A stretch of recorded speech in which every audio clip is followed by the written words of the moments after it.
दोस्तों, भगवान शिव के बारे में ऐसा कहा जाता है कि भगवान शिव त्रिलोक के आदि और अंत के देवता हैं, जिसके आगे दुनिया की सभी शक्तियां असफल हो जाती हैं। लेकिन क्या आपको मालूम है आखिर भगवान शिव का जन्म कैसे हुआ था? उनकी माता कौन थी और उनके पिता का क्या नाम था? उन्होंने किससे अपनी शिक्षा प्राप्त की थी और किस किस को शिक्षा का ज्ञान दिया था? अगर नहीं तो चलिए, क्योंकि इस वीडियो के माध्यम से हम आपके इन्हीं सभी सवालों के जवाब देने वाले हैं, इसलिए प्लीज इसे स्किप किए बिना एंड तक जरूर देखना। दोस्तों, आज सबसे पहले भगवान शिव के जन्म से जुड़ी पहली कहानी यानी शिव पुराण की एक लोकप्रिय कथा के बारे में बताने वाले हैं। शिव पुराण के अनुसार भगवान शिव को स्वयं शंभु माना जाता है, जिसका मतलब होता है कि भगवान शिव का जन्म स्वयं ही हुआ था। यानी कि इससे एक बात साफ हो जाती है कि ना ही भगवान शिव की कोई माता है और ना ही उनके कोई पिता है। इसी कारण भगवान शिव पंच तत्वों से भी परे हैं, जिस कारण से इन्हें मृत का कोई भी भय नहीं है और इनकी मृत कभी नहीं हो सकती। पर अगर बात करते हैं विष्णु पुराण में बताई गई भगवान शिव के जन्म से जुड़ी हुई एक और कहानी के बारे में, विष्णु पुराण में बताया गया है कि भगवान विष्णु के माथे से निकलने वाली तेज के कारण भगवान शिव की उत्पन्न हुई है थी और उनके नाभि से निकले हुए तेज से कमल पर विराजमान ब्रह्मा जी का जन्म हुआ था। मगर दूसरी ओर भगवान विष्णु के बारे में शिव पुराण में बताया गया है कि एक बार की बात है कि जब भगवान शिव अपने घुटने मल रहे थे और उनके घुटनों से निकलने वाली मेल से भगवान श्री विष्णु जी का जन्म हुआ था। पर अगर ऐसा हुआ है तो विष्णु पुराण और शिव पुराण एक दूसरे से बिल्कुल अलग है। इस कथा के अलावा भगवान शिव के जन्म की एक और पौराणिक कथा काफी ज्यादा पॉपुलर है, जिसको शायद आपने बड़े बुजुर्गों से सुना होगा। पर अगर नहीं सुना है तो आपकी जानकारी के लिए बता दें कि एक बार की बात है जब भगवान विष्णु और परम ब्रह्मा जी के बीच इस बात पर बहस छिड़ गई कि आखिर संसार में सबसे महान कौन है। और जब भगवान विष्णु और भगवान ब्रह्मा जी इस बात को लेकर बहस कर रहे थे, तभी एक जलते खंभे के रूप में महादेव उनके बीच आए। तो मित्रों, वो दोनों इस रहस्य को नहीं समझ पाए और तभी अचानक से एक आवाज आई जिसने कहा कि जो भी इस खंभे का छोर ढूंढ लेगा वही सबसे महान कहलाएगा। ऐसा सुनते ही ब्रह्मा जी ने एक पक्षी का रूप लिया और खंभे का ऊपरी हिस्सा ढूंढने निकल गए। वही विष्णु जी ने वराह का रूप धारण किया, खंभे का अंत ढूंढने निकल गए। बहुत देर तक खोजने के बाद भी दोनों में से किसी को भी खंभे का छोर नहीं मिला और दोनों हार मानकर वापस आ गए। जिसके बाद भगवान शिव अपने असली रूप में आए और फिर भगवान विष्णु और ब्रह्मा जी ने मान लिया कि महादेव ही सबसे महान और शक्तिशाली है, इनसे बड़ी शक्ति इस दुनिया में कोई नहीं है। इसके साथ ही शिव पुराण में बताया गया खंभा इस बात को दर्शाता है कि ना ही भगवान शिव जन्मे थे और ना ही उनका कोई अंत है। और एक कारण यह है कि भगवान शिव को स्वयं शंभु कहा जाता है, यानी भगवान शिव का अंत है ही नहीं, वे अमर है। अब हम बात करते हैं भगवान शिव से जुड़ी एक ऐसे विषय के बारे में जो सबसे ज्यादा प्रसिद्ध है कि क्या भगवान ब्रह्मा भगवान शिव के पिता हैं। जी हाँ, इनकी यह कहानी लोगों के बीच काफी प्रसिद्ध है। तो आपको बता दें कि आखिर किस प्रकार भगवान शिव ने ब्रह्मा पुत्र के रूप में जन्म लिया था। इसके पीछे विष्णु पुराण की एक पौराणिक कथा है, जिसके अनुसार जब धरती, आकाश, पताल या पूरा यूनिवर्स जलमग्न यानी पानी में डूबा हुआ था, तब भगवान विष्णु के अलावा कोई भी देव या प्राणी इस संसार में नहीं था।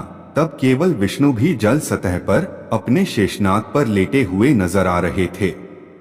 जिसके बाद उनकी नाभि से कमल की डंडी पर ब्रह्मा जी प्रकट हुए और जब भगवान ब्रह्मा और भगवान विष्णु इस यूनिवर्स से संबंधित बातें कर रहे थे, तब भगवान शिव प्रकट हुए। जिसके बाद ब्रह्मा ने उन्हें पहचानने से इनकार कर दिया। इस कारण से भगवान शिव रूठ गए और उनके रूठ जाने के कारण भगवान विष्णु ने उन्हें दिव्य दृष्टि प्रदान कर ब्रह्मा जी को भगवान शिव की याद दिलाई। जिसके बाद भगवान ब्रह्मा को अपनी गलती का एहसास हुआ और शिवजी से क्षमा मांगते हुए उन्होंने उनसे अपने पुत्र रूप में पैदा होने का आशीर्वाद मांगा, जिस कारण से भगवान शिव ने भगवान ब्रह्मा की प्रार्थना को स्वीकार करते हुए उन्हें आशीर्वाद दे दिया। लेकिन इसके बाद जब भगवान ब्रह्मा इस सृष्टि की रचना शुरू की तो उन्हें एक बच्चे की जरूरत पड़ी और तब उन्हें भगवान शिव का आशीर्वाद ध्यान आया, जिसके लिए भगवान ब्रह्मा ने तपस्या की और बालक के रूप में भगवान शिव उनकी गोद में रोते हुए प्रकट हुए। आपको बता दें कि ये भगवान शिव का एकमात्र बाल रूप है। जब भगवान ब्रह्मा ने उनके रोने का कारण पूछा तो उन्होंने बताया उनका कोई नाम नहीं है। तब भगवान ब्रह्मा ने भगवान शिव का नाम रुद्र का रखा दिया, जिसका मतलब होता है रोने वाला। पर इसके बाद भी भगवान शिव चुप नहीं रहे, इसलिए ब्रह्मा ने उन्हें दूसरा नाम दिया, पर शिव को वो भी नाम पसंद नहीं आया और फिर भी चुप नहीं हुए। इस तरह शिव को चुप कराने के लिए भगवान ब्रह्मा ने भगवान शिव को 108 नाम दिए थे, जो रुद्र, सर्व, शंभु, उग्र, भीम, पशुपति, ईशना और महादेव जैसे नाम दिए। और शिव पुराण के अनुसार उनके ये नाम पृथ्वी पर लिखे गए। इसके बाद बात आती है श्रीमती देवी महापुराण की। तो श्रीमती देवी महापुराण में भगवान शिव की माता और पिता के बारे में बताया गया है। श्रीमती देवी महापुराण के अनुसार देखा जाए तो एक बार भगवान नारद जी ने अपने पिता भगवान ब्रह्मा जी से पूछा, सृष्टि का निर्माण किसने किया है? साथ ही भगवान विष्णु भगवान शिव आपके माता पिता कौन है? तब भगवान ब्रह्मा जी नारद जी को त्रिदेवों के जन्म के बारे में बताया। जो बताया वो वाकई चौंका देने वाली बात थी। दरअसल उन्होंने कहा, देवी दुर्गा और शिव स्वरूप ब्रह्मा के योग से ब्रह्मा विष्णु महेश का जन्म हुआ था, यानी प्रकृति का रूप लिए माँ दुर्गा ही हम तीनों की माता है और ब्रह्मा यानी काल सदा शिव हमारे पिता है। इसके साथ ही श्रीमती देवी महापुराण में भगवान विष्णु और भगवान ब्रह्मा के बीच हुए झगड़े की कहानी मिलती है, जिसके अनुसार एक बार श्री ब्रह्मा जी और विष्णु जी में झगड़ा हुआ और दोनों में बहस छिड़ी हुई थी।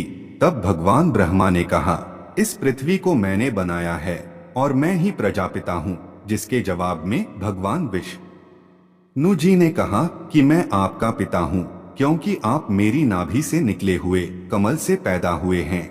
और धीरे धीरे बहस बढ़ती चली गई। दोस्तों, इसके बाद इन दोनों का झगड़ा सुनकर सदाशिव पहुँचे और उन्होंने कहा, पुत्रों, मैंने ही तुमको और इस संसार को बनाए और इसे संभालने के लिए केवल 2 काम दिए हैं। इसी प्रकार मैंने शंकर और रुद्र को संहार और तिरोगत के कार्य दिए हैं। इसके साथ ही उन्होंने कहा कि मेरे 5 मुख हैं, एक मुख से आकार, दूसरे मुख से उकार और तीसरे मुख से मकार और चौथे मुख्य बिंदी और 5वां मुख से नार्थ यानी शब्द प्रकट हुए हैं। उन्हीं 5 को एक साथ मिलाकर देखा जाए तो एक अक्षर ओम बनता है, जिसे आज हम सभी भगवान शिव के मूल मंत्र के रूप से जानते हैं। इतना कहने के बाद भगवान ब्रह्मा और विष्णु दोनों ही समझ गए कि भगवान शिव से ज्यादा शक्तिशाली इस दुनिया में कुछ भी नहीं है और दोनों ने भगवान शिव को प्रणाम किया और चले गए। चलिए दोस्तों, आप भगवान शिव के बारे में इतना जान चुके हैं, क्या आपको पता है आखिर भगवान शिव ने किससे शिक्षा प्राप्त की थी और उनके गुरु कौन थे? हम जानते हैं, शायद इसका जवाब आप में से किसी को तो पता होगा, पर जिन्हें नहीं पता उनको हम बता दे। भगवान शिव स्वयं इस संसार के गुरु माने जाते हैं, जिन्होंने इस संसार में गुरु शिष्य की परंपरा की शुरुआत की थी। लेकिन अगर सवाल आता है आखिर भगवान शिव किसके गुरु थे, तो आपको जरूर जान लेना चाहिए कि हिंदू धर्म के ग्रंथ कहते हैं कि ब्रह्मा जी और शिव जी इस संसार के सबसे पहले गुरु हैं, जिन्होंने गुरु शिष्य के इस रिश्ते की शुरुआत की थी। जहां भगवान ब्रह्मा ने अपने मानस पुत्रों को शिक्षा प्रदान की थी, वही भगवान शिव ने अपना ज्ञान केवल अपने 7 शिष्यों को दिया था। यानी भगवान शिव 7 सशिष्यों के गुरु थे और वे जिन शिष्यों के गुरु थे उन्हें आज के समय में सप्तऋषि का दर्जा दिया गया है। तो दोस्तों, ये वीडियो कैसी लगी हमें कमेंट करके जरूर बताइए। हर हर महादेव।